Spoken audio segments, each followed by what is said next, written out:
it's helped me reflect on what's really important. It's not stuff. Don't get me wrong. I think it's fine if you want stuff, you like stuff. I mean, that's fine, right? But that's not what you should be striving for at the expense of your family, because at the end of the day, all that stuff can be taken away easily.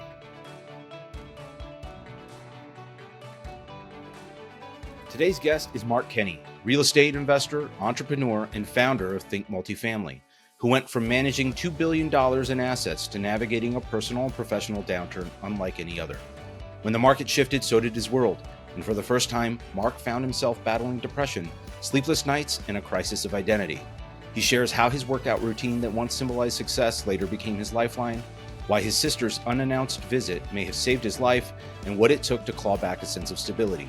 He also opens up about how he rebuilt the small habits like daily walks and journaling, and why integrity, not success, is now the metric he lives by. His journey is about rediscovering stability, surrender, and the discipline to start again.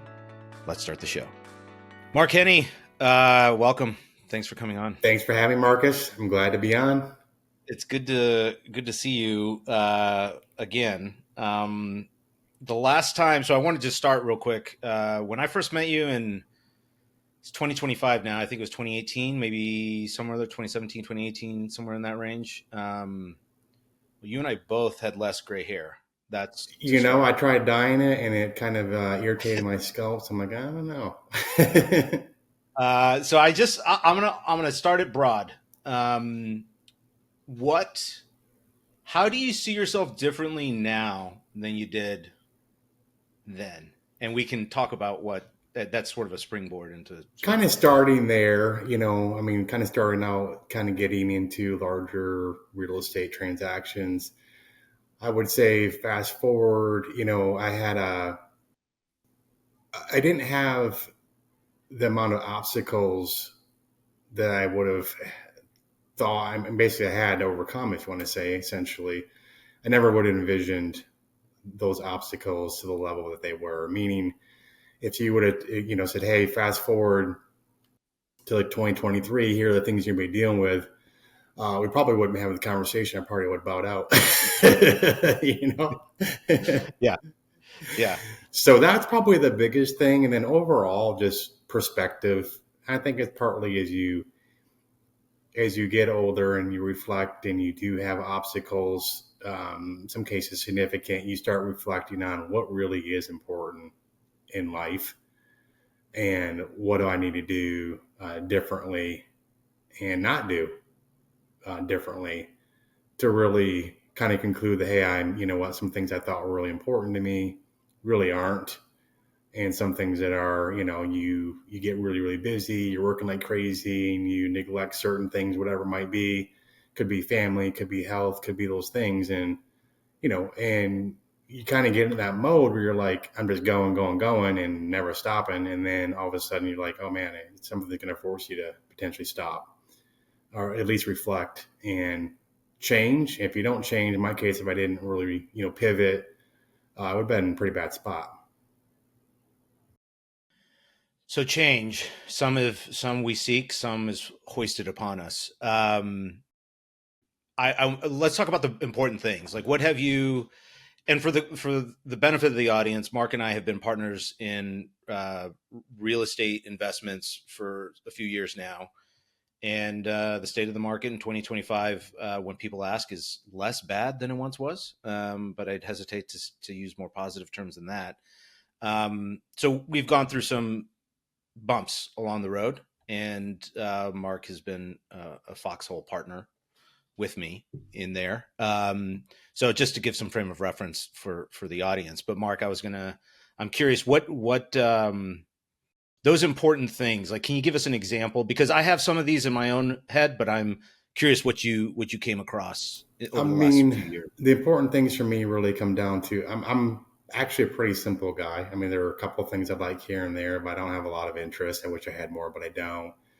I'm just simple. I mean, I like going for walks with my wife. I like, spending time with my daughter, which is not that much anymore because she's 17. I like just chilling and watching a movie that you don't have to think about, going out here and there, but it's all the grandiose type things. I mean, I'm a simple eater. I eat, cook all my own food and do a lot of stuff. And we used to go like to really expensive, I'd say fancy restaurants. I'm thinking like, why? Like, I don't even like it that much. You know what I mean? It's kind of a waste. And if that's your thing, that's your thing. Right. But it's really, as an overall perspective, kind of as a higher level, I've always been, I say always, for a long time, I've been into fitness, like physical fitness, right? And really in my life, I may had certain things happen where, they seemed bad.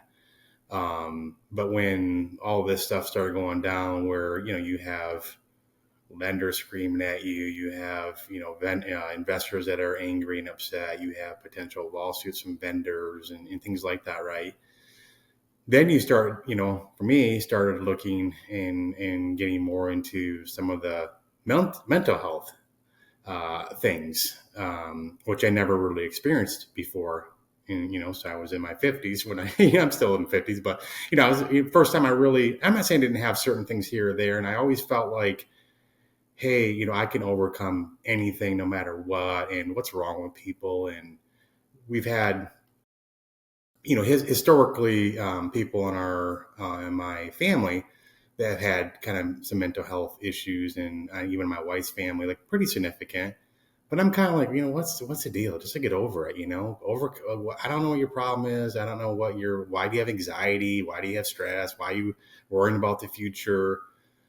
Well, those are the things that I started wrestling with, and still do to some case, right? If you look at what I was going through, and you have regrets, like how could I be so dumb to do these things, and it's all like would have, should have, could have, and now it's like, well, what if? What's going to happen in the future? And I'm not saying hey, just because other people are doing the same things, but people don't want to talk about this, but there are tons of people out there right now having issues. They don't want to talk about it. I mean, I heard a stat, and it's hard to verify that, 96% of all the syndicated debt, over that period of time that we're really talking about was floating rate debt. So, okay, well, 96% of us are idiots, I guess, right? I mean, not trying to be whatever, but then you just look at, well, I can't control certain things. And for me, really what the biggest thing that got me, talking about things being important was family. And, unfortunately, most of my family is all in Michigan, and,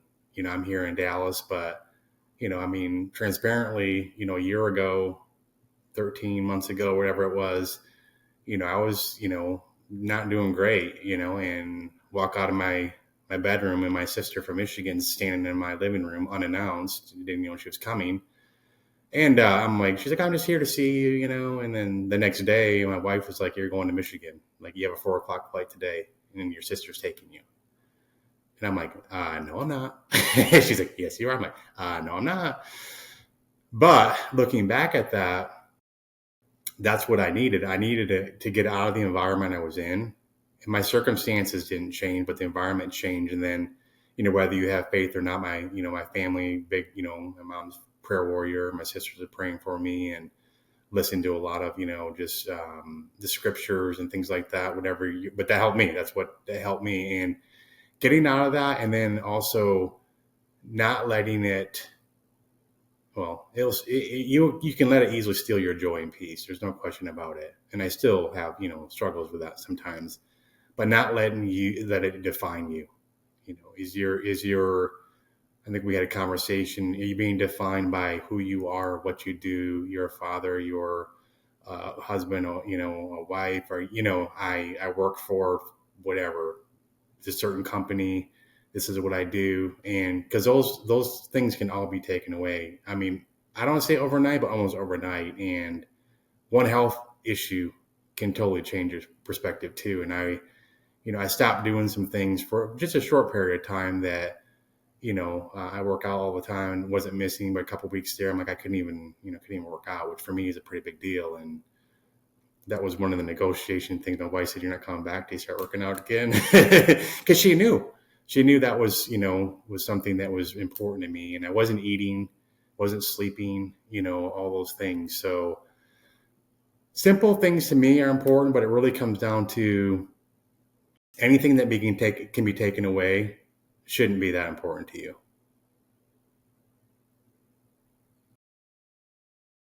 I'm gonna have to think about that one. The one thing that you're saying that resonates now, there were some parallels. I mean, I was going through a pretty difficult time at the exact period you were, in part because of situations we were in together. Um, and identity is something that I'm glad that you sort of mentioned that, because it is something that I have thought a lot about, because it's a philosophical endeavor until you're actually in the weeds and you realize that there's something very practical about really identifying who you're going to be and, who you're going to be defined as.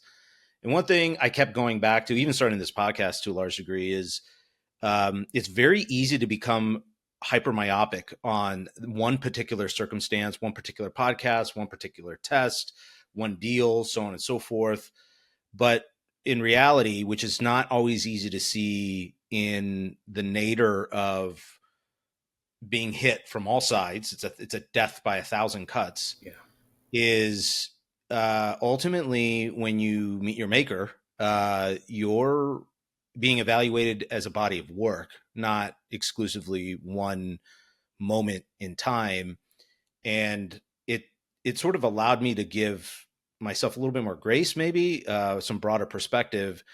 And that's like that, again, to anybody who's going through a struggle, whether it's outright, I don't know if I would say I was depressed, but if somebody said I was depressed, I certainly wouldn't have negated that. Right. I mean, I don't know how else to say that, but, in going through that, I realized it's easy to say we're judged by the body of work, but it's really hard in that moment to actually come to that realization. There is like to your point about sort of escaping your environment. I'm curious what your take is on, do you think that there's some maybe grieving process that needs to take place? There's some moment of, you got to sort of let the wave pummel you for a little while. You can fight while you're underneath in the undertow, or you can sort of just let it beat you until you surface, because you'll surface at some point. I'm sort of going in a few different directions here, Yeah. but I think you can understand sort of where I'm going with this. Well, I would say, for one, I would make the statement that I was depressed. I mean, for the first time in my life, I would say that I was depressed. I mean, it's just, and when you're going through it, I didn't see a way out. I mean, I really didn't see it coming out. I mean, people were like, "Oh, it's going to be okay." I'm like, stop saying that. Even, family and my wife, I'm like, stop saying that. Why are you saying that? You're not going through what I'm going through. Right. And when you're in it, it's sometimes difficult to understand, what is going to change that's going to make you come out of it. And, it wasn't a single day where I was like, oh, this day I'm out of it.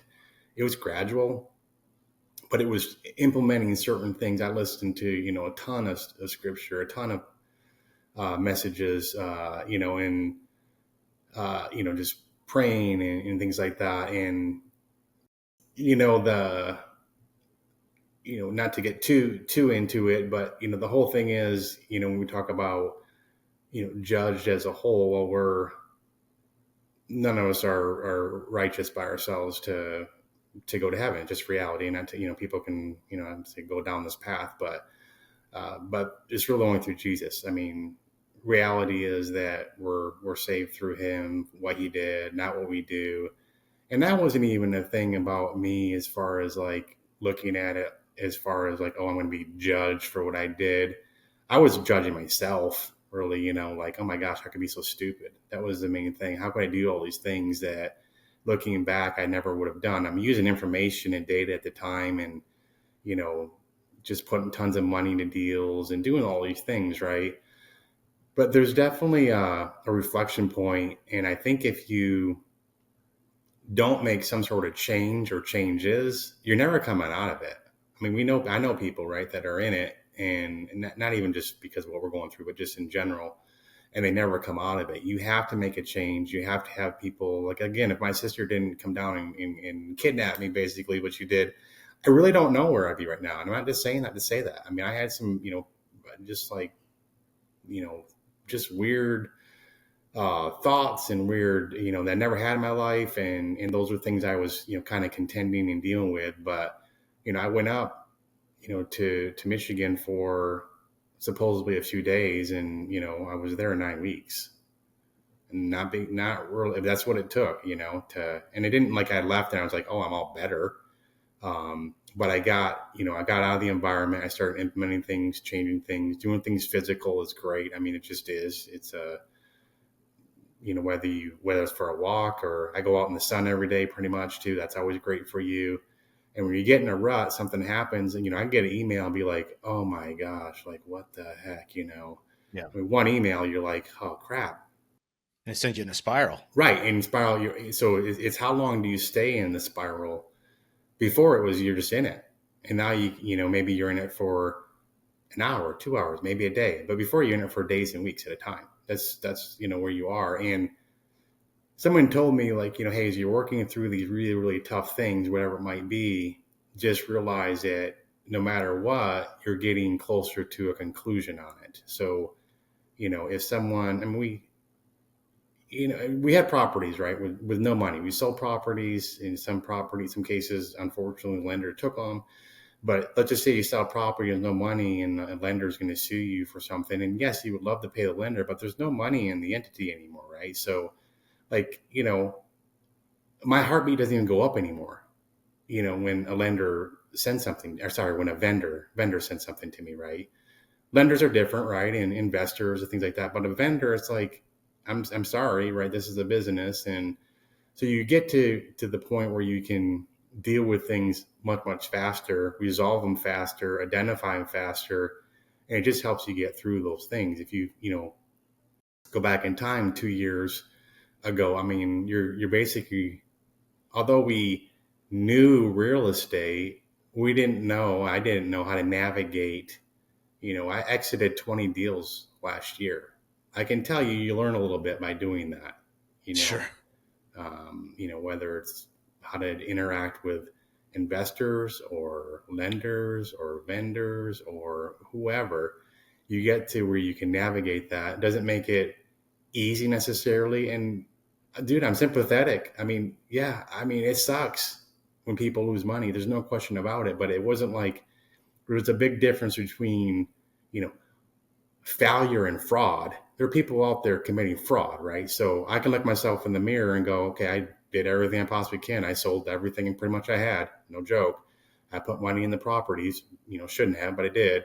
But that's where, I can say, well, I did what I can. It still failed in some cases, but I can tell you the lessons learned by going through, I've done between buy and sale side, I've done almost 200 deals and 20 last year. And, there are only a couple of those we wanted to probably sell, although other ones are pretty much forced to sell. And you learn to navigate and get smarter about how do I structure a deal when I exit it? How do I limit my liability as much as possible when I exit a deal?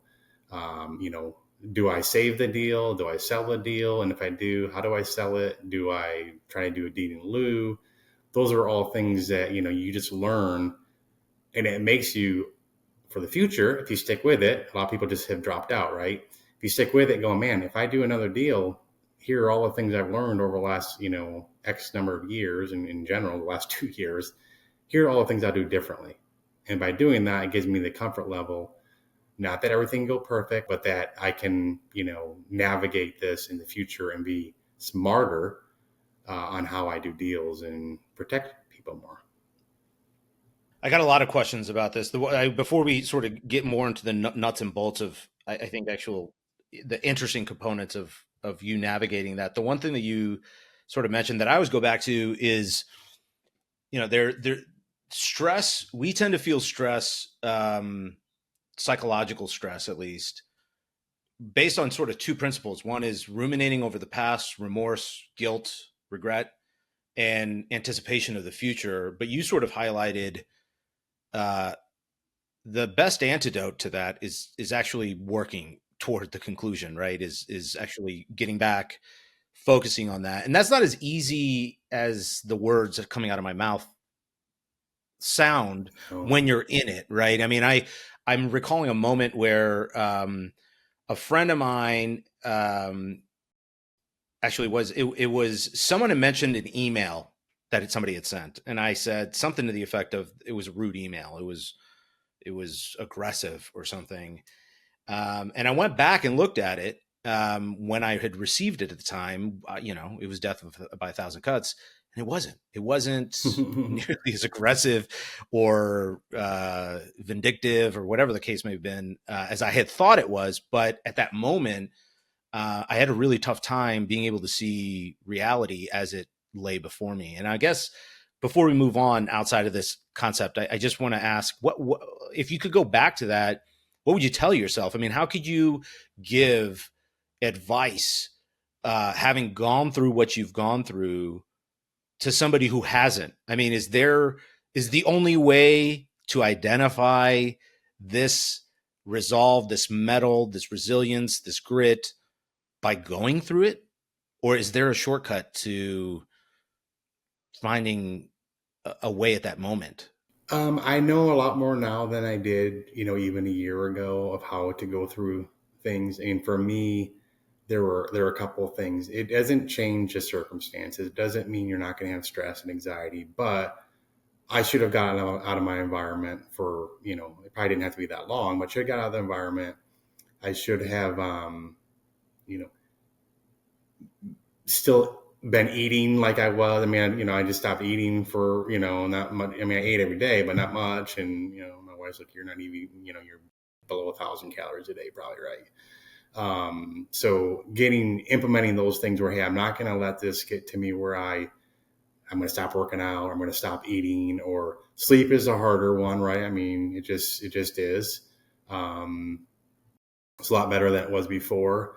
And then when you get into a rut, which it will happen if you're going through this, what are the things, like sometimes I just go out for a walk, like no joke, just go walk. I go sit outside for like 20 minutes in the sun just to it's not, you say it's not productive. You're just sitting there. Lots of them just get calls out there, but it's like, it's productive because I need a mental break. And making sure that you don't let this change your kind of who you are. Like my sister's like, working out is part of who you are, right? And you're neglecting that. Again, it was only for a short period of time, but I let that take away from there. And I was still eating healthy food. I just wasn't eating enough, right? And then you take that on top of like losing the weight and not sleeping. And I mean, I would have, and it's not exaggeration, I'd have, 2 nights in a row where I wouldn't even sleep like 1 second. It's not, hey, I dozed off. It was like, no, not even a second asleep. That's just not staring healthy. at the ceiling. Right. You just can't, so, and then just talking to people, I think I mentioned, we talked a couple weeks ago, like one of the best things I did, which I thought was going to be very hard to do and make things worse. I started documenting kind of my lessons learned or journey. Right. And by doing that, I was quite surprised at how much better it made me feel, even though I'm like, how can you document all those hard lessons and these are real stories, right? They're not like, sometimes dude, you're like, this is made up stuff. You think, I mean, the level of, I'm going to say stupidity of what people have done. How people lie. I mean, flat out lie. I mean, just like, hey, documented lie. We'll prove, show me, I mean, we're going through discovery. I'm just telling you, we're going discovery on one thing right now. And it's the dude, we produced 12,600 pages. Okay. That's how many pages. And that's not even everything. You know how many they produced on the full discovery? New page? 0. There's nothing there. It's like, you're completely wasting my time. You're completely wasting your time. And by the way, each person has to pay, $30,000 just for arbitration, let alone attorney fees. It's stupid, and I had someone just, forge my name on something, not even a name, just put a line through my signature. I mean, the amount of things that people do, and you're like, well, how would I know that? Yeah. Well, how would I know that? How would I know that, someone's going to do something? I mean, we're all into this together, but I do think, if you get back to what are the things that, I don't want to say define you because it's the right word. What are the things that are part of your normal routine? Don't stop doing those. In some cases, do it more. I might start working out more when I was, after I get back into it. I was like, okay, I go back to the gym in the afternoon just like to do more work, right? Because I'm like, I just need a mental break. I would definitely can get through stuff much, much faster. It doesn't mean that it's not painful.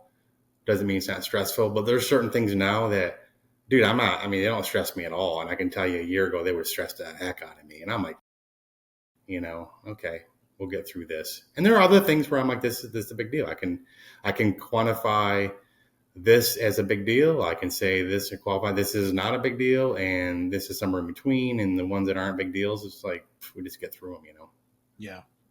It's interesting you put you didn't say writing per se. It was lessons learned, but I have found that my way out started with the writing, which was just sort of seeing things from a different perspective. Even if it's looking at myself from a objective point of view, I think gave me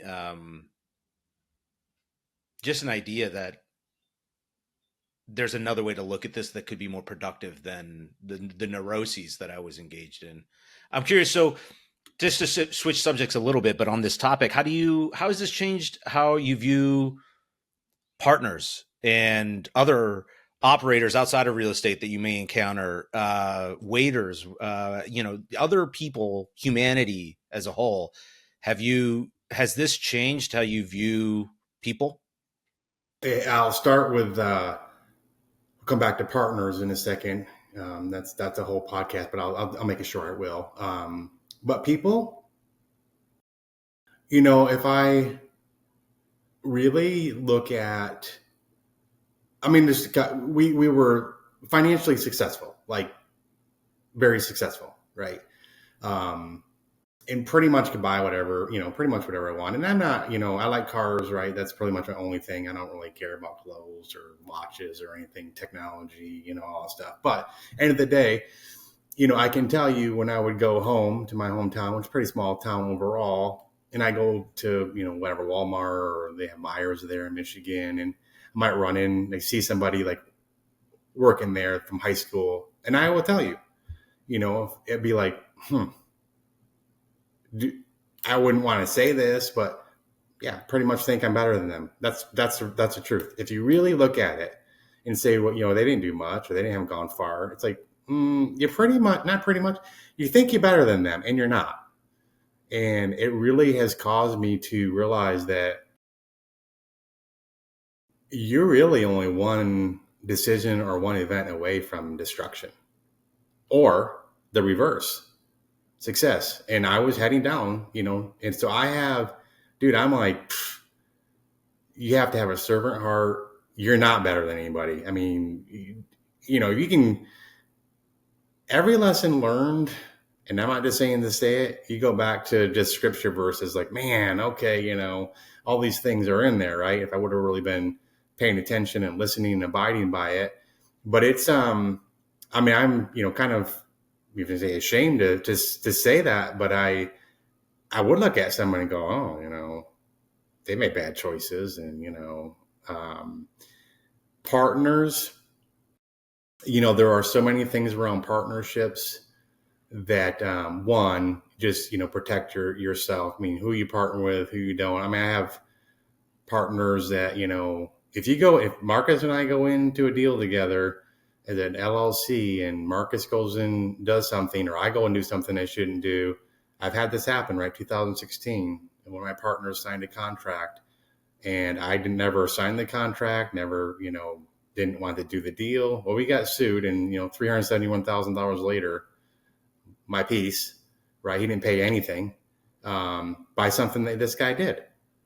And I have a recent example where there's not even a deal that like you would know about or anything like that, but not from our group or anything, but there's no tiebreaker, right? 10 plus years ago, and there's no tiebreaker. What happens? I wanted to sell these properties. Investors wanted to sell properties back in 2021. They're smaller deals, but they're worth, like over $8 million. And now they're worth like 5.1. I say 5.1 because That's what happened.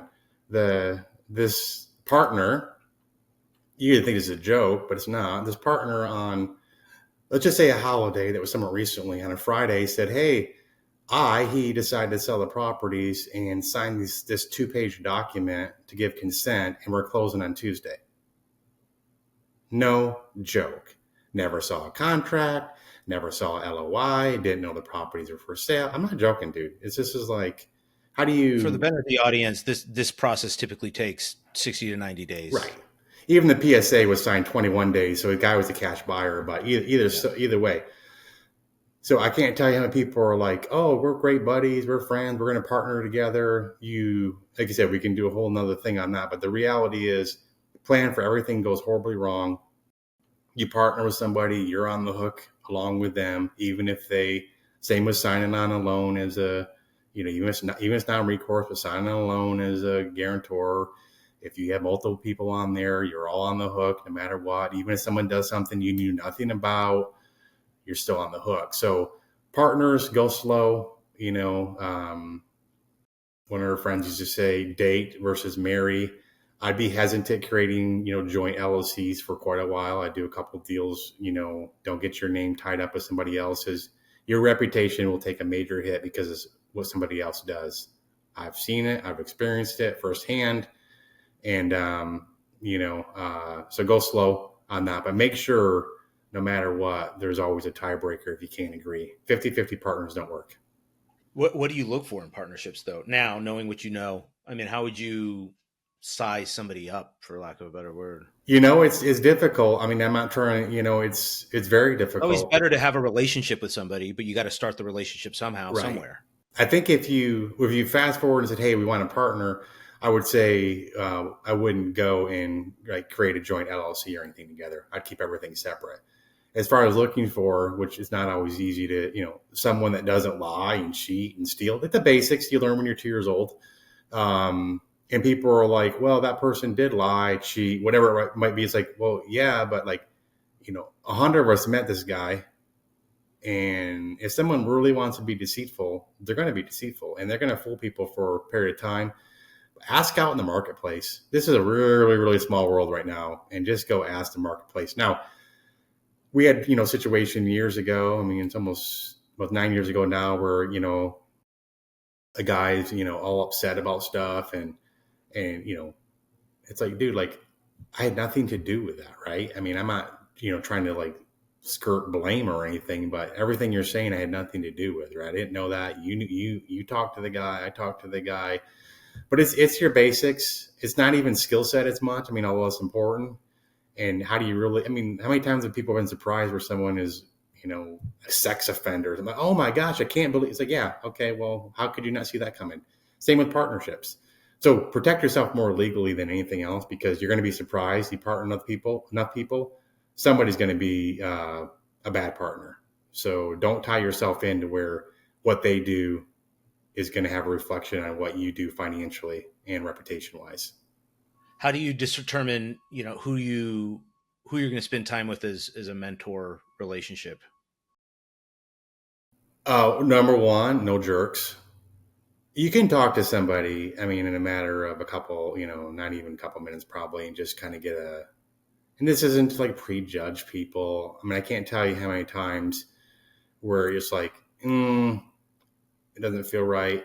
For whatever reason, I do think, and I think it's true in general, that a lot of women have better discernment than guys. Guys are focused more on transaction typically, and maybe the deal, if you're married or have a spouse or whatever it might be, and they're like, "I don't like that guy." Listen to them because they're 99% correct. But as far as right now, I only want to spend time with people that are actually going to, one, listen, do what it's not like I'm a know-it-all. I'm not. But I can tell you I know a lot right now about what to do and not to do. I just do. It doesn't mean I'm smarter than you. I have more knowledge, more experience, and people have more knowledge, experience me in other areas. This is an area. So if you're going to listen to me, but if I tell you "Hey, this isn't a deal, I don't think you should do it," and you're still going to do it anyways, then I probably don't want to, mentor you. Or like I said, you get an attitude from somebody immediately, and I'm easygoing. I mean, I think I am, and if I'm like, person doesn't jive with me, I don't want to work with them. Yeah. Yeah. Life's too short for that. How has this, the last few years shaped your approach as a dad? As a dad, wow. Well, on top of all this happening, if you want to say, there are other things that, my daughter started driving, for example. So phew, it was great when she was 15 because 95% of the time I was the one taking her everywhere. And it was great to spend time with her. Once she got her license, pretty much stopped seeing her. And then our son recently, he moved to the Philippines. He was there, longer story, but he's over there right now. So what I felt really guilty, and I would say still unjustified, guilty for a couple months there, a few months where I neglected everything. It wasn't just myself. I neglected everything. I was just like in a, like I can't even function hardly. And what it caused me to do, reflecting again, is like I wake up and I mean, almost every morning I'm like, thank you, thank you, thank you. Like, for my wife, for my kids, for a place to live, a pillow, a sheet. I mean, I'm not exaggerating now. I mean, it's like everything, right? But as a father, it really, it made me, my daughter in particular, originally was like, I started like, I used to text her quite a bit anyways, but texting her more things around whether it was scripture verses or whether it was, things that I think are really going to make a potential difference in her life because, no one knows how long you're going to be here. And when I have time with her, it's like I cherish it a lot more. Before I would take it more for granted. And then, my son's always been, a very easy child. Well, I shouldn't say always. When he was 10 years on, and older, he's very easy child. Never really had to deal with that. But the you get so busy, sometimes you neglect those things. I'm not saying I never do, but now I talk to my son, almost every day, even though he's in the Philippines, and I spend a lot more time just like talking to him than I had before. But the end is, one, they saw that I can come through it, and I admitted it to them. I wasn't a very good role model. I mean, the kids and my wife were the ones supporting me, which made me sad. Frankly, I did. But they have my back, and they were the ones that, hey, everything's going to be okay. And again, I'm like, you guys don't know. You guys don't have a clue. Like, you don't have a clue what I'm dealing with. I'm not trying to say it's bad, dude. It was bad, but it's so hard to believe how fast it goes and how fast things can change. Our son was here in January and then flew to the Philippines. We weren't sure for how long, and now he may be over there for a couple of years. That's, you want to cherish those times that you have. We're going to go over to see him here shortly, but it's helped me reflect on what's really important. It's not stuff. Don't get me wrong. I think it's fine if you want stuff, you like stuff. I mean, that's fine, right?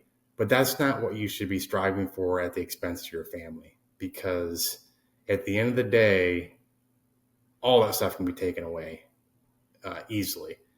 And I will tell you, the stress and anxiety, and whether you have stress and anxiety because of what we're going through, because you're just trying to build your business, you're trying to, you just can't stop.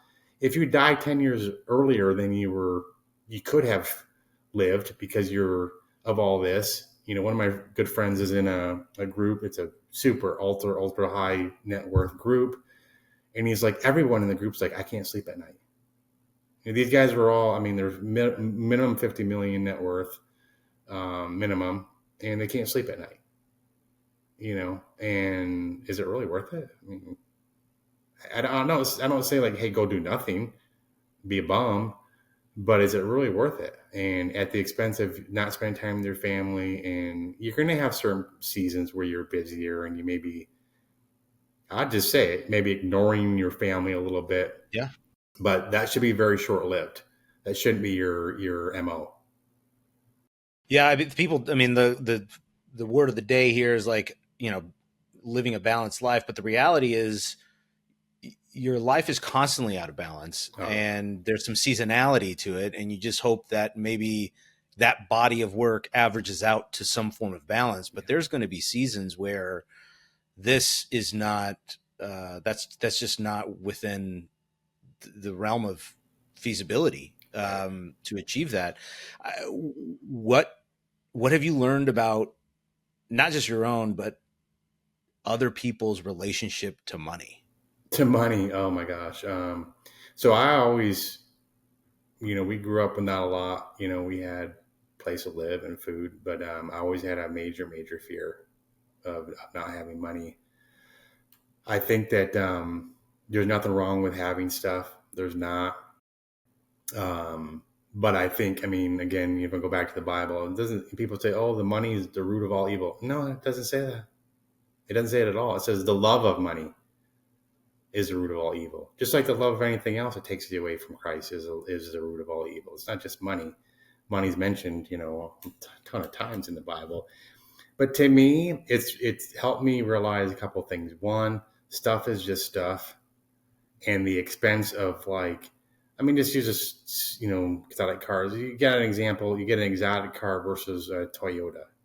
It's not just the cost of the car. One of the cars, was like $30,000 for like the maintenance on it. It's like, it's stupid. I mean, it's like totally stupid, right? But also, one of the biggest things for me is that invest in things that cash flow. Not every investment has to cash flow. Your net worth can't pay anything at all if you can't have cash flow coming in, and doing things like, which I let me borrow against, some stuff I own and go invest it. I'm obviously going to make a higher return. Yeah, no, not obviously. Not only will you maybe not make that return, you might lose all the money you just borrowed and you still owe it to the bank. So doing those things is like, there are certain things that mathematically and even maybe financially make sense that aren't worth it mentally, and anxiety and stress wise. People, why would you pay off paid off house? Zuckerberg doesn't have his house paid off, and I mean, it's like, what? Because if it gives you peace of mind to do that, don't listen to anybody else. It's not always a financial decision. It's also a personal decision. And there's something to be said. I mean, if I could make a magic wand and just pay to make everything go away, I would do that. Right. I mean, that's what I would do. Well, there are certain things, if you can cut out, some stress that you have, and maybe it's not the best financial decision, but it makes you happier and less stressed and you live longer. I mean, what would you pay to live another year? I don't know. Yep. I mean, probably quite a bit. What'd you learn by scaling? I mean, you started with smaller properties. You started syndicating, and you already mentioned you've buy sold over 200 properties. At one point, you had 2 billion under management. That's not insignificant, and you achieved that in not a ton of time. It was Right. probably 7 years or so, right, give or take, um, which is extraordinary. What do you take away from that experience?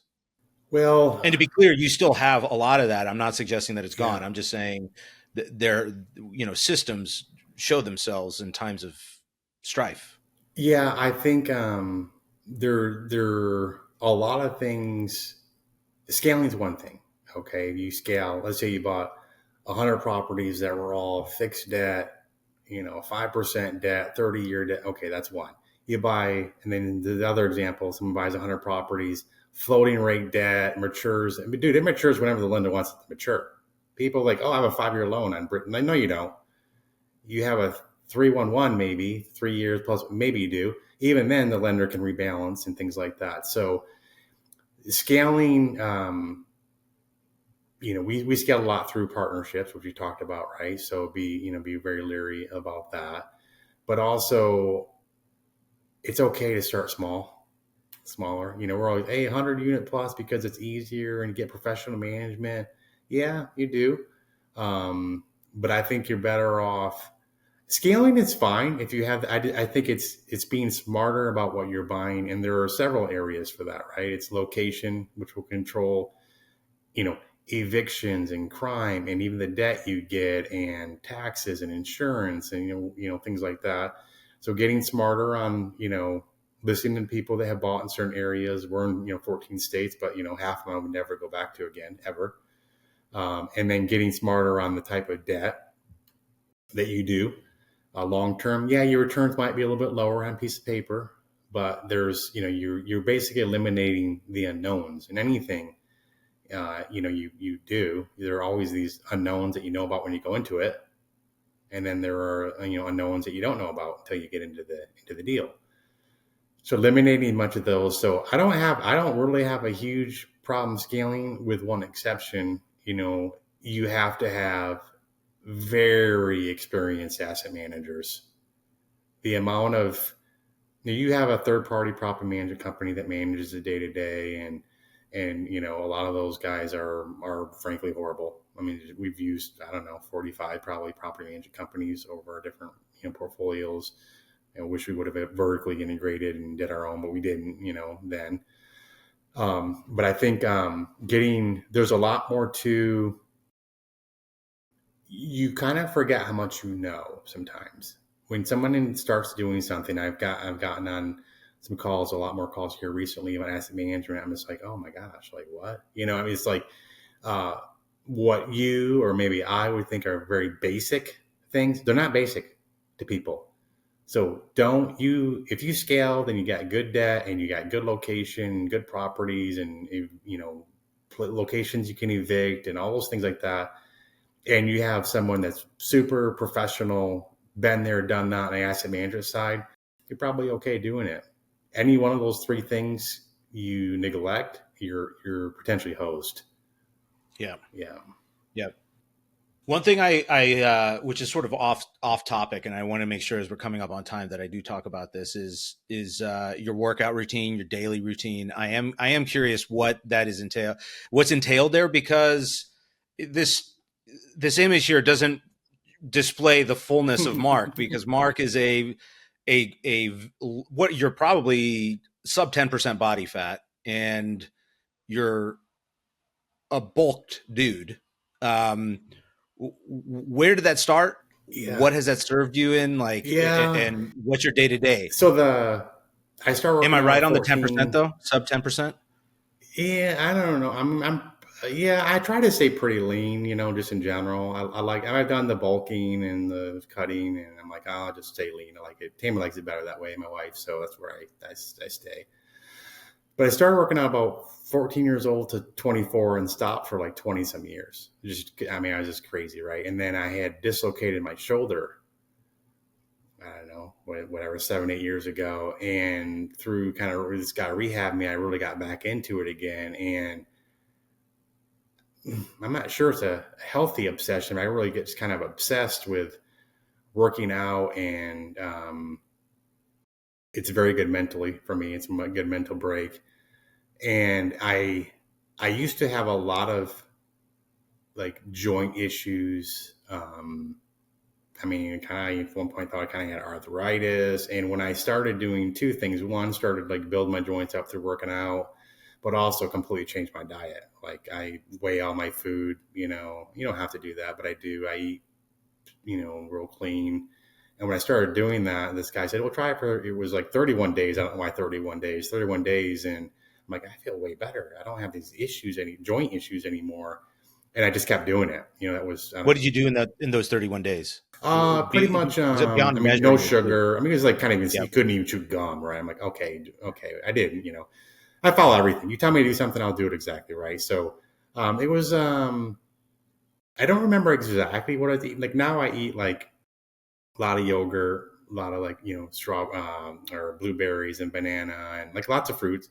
I don't eat a lot of calories right now, but I will have like Ezekiel bread, right? But it's all like typically one ingredient food. And it's helped me. One, I'm amazed sometimes, like, I'm in my 50s, but I really do feel like physically, I'm like, okay, I can keep up with most guys probably, way less than half my age. But it's consistency, and it's really, what's your goal? Like one of my brothers, what's your goal? Why are you doing that? I said, you know what? I don't really know. I said, but here's the one thing is that it's the one thing I do that I personally have 100% control over. Yeah. It's the only thing Yeah. like everything else, business wise, you have other people you're dependent on. If I, you know, if people like, oh, I'm older now, it's harder. Yeah, okay, whatever. But it's still up to you. Like, it's amazing. You eat more calories, you put on weight. You eat less calories, you put on, and don't get me wrong, it doesn't matter what you eat and stuff like that. But it's helped me mentally, like a great deal. It's helped me like physically as far as the way I feel. And it gives me a goal all the time. Like I'm always like, oh, I'm going to try to I make up these stupid things. No one even would notice, right? It's like, it's only like stuff I make up.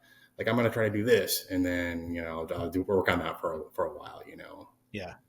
You're a morning guy? Yeah, for sure. First thing In the morning. Yeah.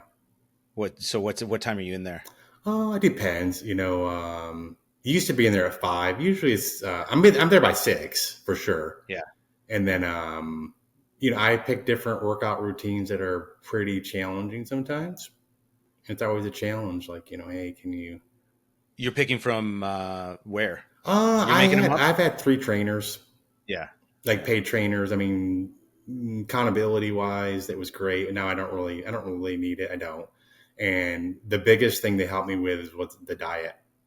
The food. And I shouldn't call it that. It's food, right? I mean, it's like what you eat. And for me, it's like, hey, I'll pick like usually one meal a week will be a cheat meal. But if like cake's sitting on the counter, I don't eat it. I mean, it's like, oh, it's not my day, right? So I'm not saying you can't do that. You don't have to be this way. Oh, my wife's like, you're a little like food Nazi, It's like, no, I just, I made commitment to myself what I'm doing, and I abide by that. But like I said, physically and mentally, it helps me. And it always, your goals are never obtained, meaning you always have something you can work on. Yeah, no question. Well, I think that's sort of a little bit, I'm not religious. I was raised in a religious environment, but I recently heard a podcast about early interpretations of the Bible, and how the word faith has been translated a little bit incorrect. Whether this is true or not, it gave me a different perspective, which is that faith, we've come to believe, to understand, is more equated with belief. But the original word was more akin to commitment. And I think that commitment to the work is really appealing, about working out, about the servant, the service component of what you're expressing. But nothing is good until you're committed to it, right? I mean, a lot of people will say, I want to go work out, and then they work out for 3 days and they're like, I can't see any difference. Yeah, one guy a few years ago was like, hey, what are you doing? And I said, I have a trainer, which I had a trainer then. And he said, I said, well, he wanted my stuff that I said, well, I have something where the trainer says I can't send stuff, right? I just can't, right? He's like, well, send me stuff, and then I'll look at it and decide if I want to do it or not. I'm like, well, you're already not going to do it. I mean, you know what I mean? It's like, you would just say, well, send it to me, I'm going to do it. It doesn't matter. Like I said, it's not important to him. That's totally fine. But the commitment, like you said, and everything is really important. Well, I really appreciate this, Mark. I think this was super helpful just to have you on and talk about this. And I'd love to have you on again. But any closing thoughts or things you think I might have missed? Not really. I think we hit on a lot of things. I think it's really sitting down and maybe documenting what's really important. And you probably find that most things are pretty simple. The one thing I do want to ask is, what are some of your practices now? Having been through this, is maybe a mitigating preventative medicine type of approach. Anything you're doing now that is beyond? No, for sure. I go on a lot of walks, usually with Tam, my wife, like way more than I ever did before. I get out. I get out. I just, and like I said, I go sit outside for 20 minutes in the sun, and I listen to a lot of worship music, which really wasn't doing before. I listened to like a lot of like messages. So whenever I'm like, I know it's coming now, right? Before it was like, what the heck's going on? I don't even know what's going on with me, right? Now I know. I can see if something happens, I Sure. can tell. And I just do these, in some cases, small little things, but you do enough of them and you do them often enough, it will help you like significantly. It has me. Yeah. Thank you, Mark. For sure, Marcus. Really Great talking to you. Likewise, man. Thank you. Thanks for listening. For a detailed list of episodes and show notes, visit scalesofsuccesspodcast.com. If you found this conversation engaging, consider signing up for our newsletter, where we go even deeper on a weekly basis, sharing exclusive insights and actionable strategies that can help you in your own journey. We'd also appreciate if you subscribed, rated, or shared today's episode. It helps us to attract more illuminating guests, adding to the list of enlightening conversations we've had with New York Times bestsellers, producers, founders, CEOs, congressmen, and other independent thinkers who are challenging the status quo. You can also follow us for updates, extra content, and more insights from our guests. We hope to have you back again next week for another episode of Scales of Success. Scales of Success is an Edge West Capital production.